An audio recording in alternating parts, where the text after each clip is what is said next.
Monsieur le Président, des douzaines de Hells Angels accusés de crimes graves échappent à la justice. Les accusés de fraude, de Mascouche, de Montréal et de Laval, les co-accusés de Gilles Vaillancourt, ne feront jamais face à un juge, ne répondront jamais de leurs actes. Un homme accusé d'avoir assassiné son épouse et qui, hier, en audience, ne se prétendait même pas innocent, pourrait bien s'en tirer indemne. Monsieur le Président, cette Assemblée pourrait, dès cette semaine, adopter une loi qui mettrait un terme à ce déni généralisé de justice, une loi incluant une clause dérogatoire. Le premier ministre, ce matin, a indiqué que la clause existe. Elle est là pour qu'on s'en serve, mais seulement dans des circonstances exceptionnelles. Et on n'y est pas, a-t-il dit, pour l'instant.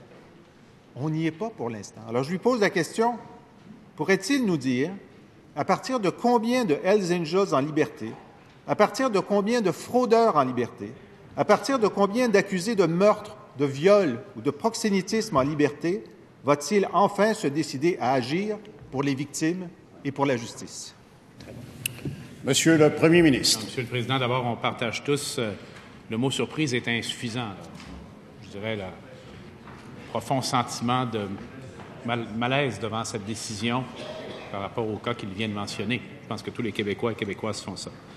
Mais ce que je veux dire et que je veux répéter aujourd'hui, c'est que actuellement, sa motion, son idée, s'applique très difficilement. Je voudrais lui expliquer pourquoi, s'il me le permet.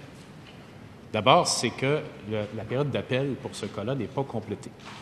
Le directeur des poursuites criminelles et pénales verra décider si oui ou non elle va interjeter appel pour la décision, de sorte qu'il y aura recours aux tribunaux supérieurs. Je leur envoie des commentaires de quelques éditorialistes récemment qui ont fait remarquer qu'il faudrait minimalement attendre cette décision afin de passer à l'étude d'un moyen d'action qui semble, à premier abord, intéressant, mais qui, malheureusement, actuellement, semble difficilement résister à l'analyse. En effet, plusieurs experts judiciaires, que je ne suis pas, juridiques, que je ne suis pas, mettent en doute même la capacité qu'aurait l'Assemblée nationale d'adopter une clause dérogatoire sur un cas de code criminel. Par exemple, M. Bérard, aujourd'hui même, est-ce qu'on peut l'appliquer, la clause dérogatoire? M. Bérard est constitutionnaliste et co-directeur de l'Observatoire national en matière de droit linguistique. Pour la question purement de droit criminel, à mon avis, c'est clair et net, ce n'est pas discutable. Québec n'a pas la compétence en droit criminel.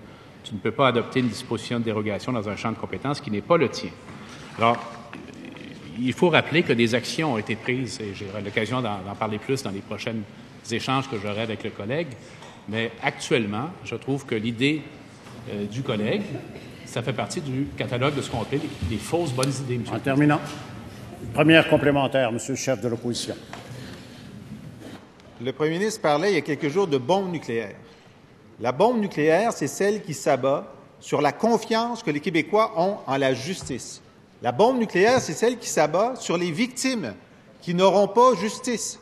La bombe nucléaire, c'est sur ces femmes violentées dont on a eu un témoignage en fin de semaine. Il dit « À quoi bon aller me plaindre à la justice si le criminel, finalement, va être libéré à cause de délais? » C'est ça, la bombe nucléaire. Le premier ministre, son gouvernement n'a pas agi en temps et lieu. Monsieur le Premier ministre. Alors, au contraire, Monsieur le Président, nous avons agi, et je voudrais répéter devant cette Chambre que nous avions proposé 13 actions à mettre en place pour le 31 mars.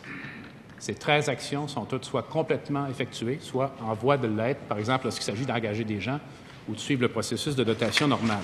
Il y a une action qui n'est pas encore en place, et elle dépend de nos collègues du gouvernement fédéral, qui est de combler les postes vacants à la Cour supérieure. Et je voudrais insister ici pour dire qu'il ne s'agit pas d'un caprice ou d'une chicane fédérale provinciale, puisque ce n'est pas seulement le gouvernement du Québec qui a émis ce désir de voir ces postes être comblés rapidement, mais c'est le juge en chef de la Cour supérieure lui-même qui a fait cette déclaration. Alors, j'enjoins, je crois qu'on devrait tous être réunis là-dessus, j'enjoins le gouvernement fédéral à procéder rapidement aux nominations. Deuxième complémentaire, Monsieur le chef de l'opposition. Le premier ministre utilise tous les prétextes pour ne pas agir. Il y a des juristes qui disent que ça ne marcherait pas, la clause dérogatoire. Il y en a qui disent que ça marcherait. Il y en a qui disaient que ça ne marcherait pas pour mourir dans la dignité. Heureusement que ça n'a pas arrêté les législateurs québécois d'agir. C'est le seul instrument à notre disposition pour empêcher 40 cas par semaine de demander l'arrêt des procédures qui leur sont données dans 60 % des cas. Le seul instrument à votre disposition, Monsieur le Premier ministre. Monsieur le Premier ministre. Je ne suis pas d'accord, Monsieur le Président, parce que beaucoup d'autres instruments ont été utilisés. Je vais les mentionner rapidement. Nomination de 16 juges à la Cour du Québec. Financement permanent de 2 juges suppléments dans le nord du Québec. 45 procureurs additionnels au DPCP. 60 nouveaux effectifs de soutien. 132 effectifs en soutien au service de justice, etc., etc., des nouvelles salles d'audience. Alors, il y a beaucoup d'autres moyens qui sont déjà déployés et qui seront déployés au moment où nous parlons. Maintenant, le fait même, je ne crois pas qu'on fera ici, entre lui et moi, l'arbitrage de qui a raison sur le plan juridique. On n'en a pas les compétences, ni l'un ni l'autre. Mais le fait même qu'on ait des avis si divergents et des gens qui nous mettent en garde fermement sur l'utilisation de la clause dérogatoire nous amène à une conclusion. Advenant le cas où on tenterait le faire, c'est un immense engorgement du système judiciaire qu'on crée, M. le Président. Troisième complémentaire, Monsieur le chef de l'opposition. L'engorgement, on le vit. 810 demandes d'arrêt des procédures en ce moment, 40 de plus par semaine.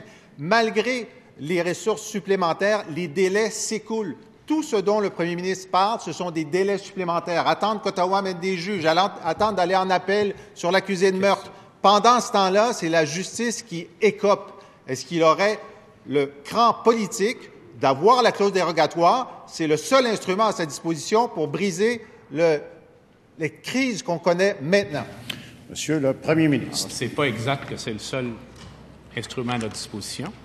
Et c'est même pas sûr que c'est possible de le faire. Et quand je parlais d'engorgement, il est clair que sur un sujet qui fait l'objet déjà de discussions entre juristes sur son applicabilité ou non, il y aurait une pléthore de requêtes pour annuler cette utilisation qui ne ferait qu'accentuer le problème d'engorgement. Alors, continuons à agir pour améliorer les processus, nommer des juges, nommer des procureurs, ouvrir des salles d'audience, engager du personnel de soutien. Et je répète mon appel au gouvernement fédéral, et sur ça, je m'attends à un soutien unanime de la Chambre.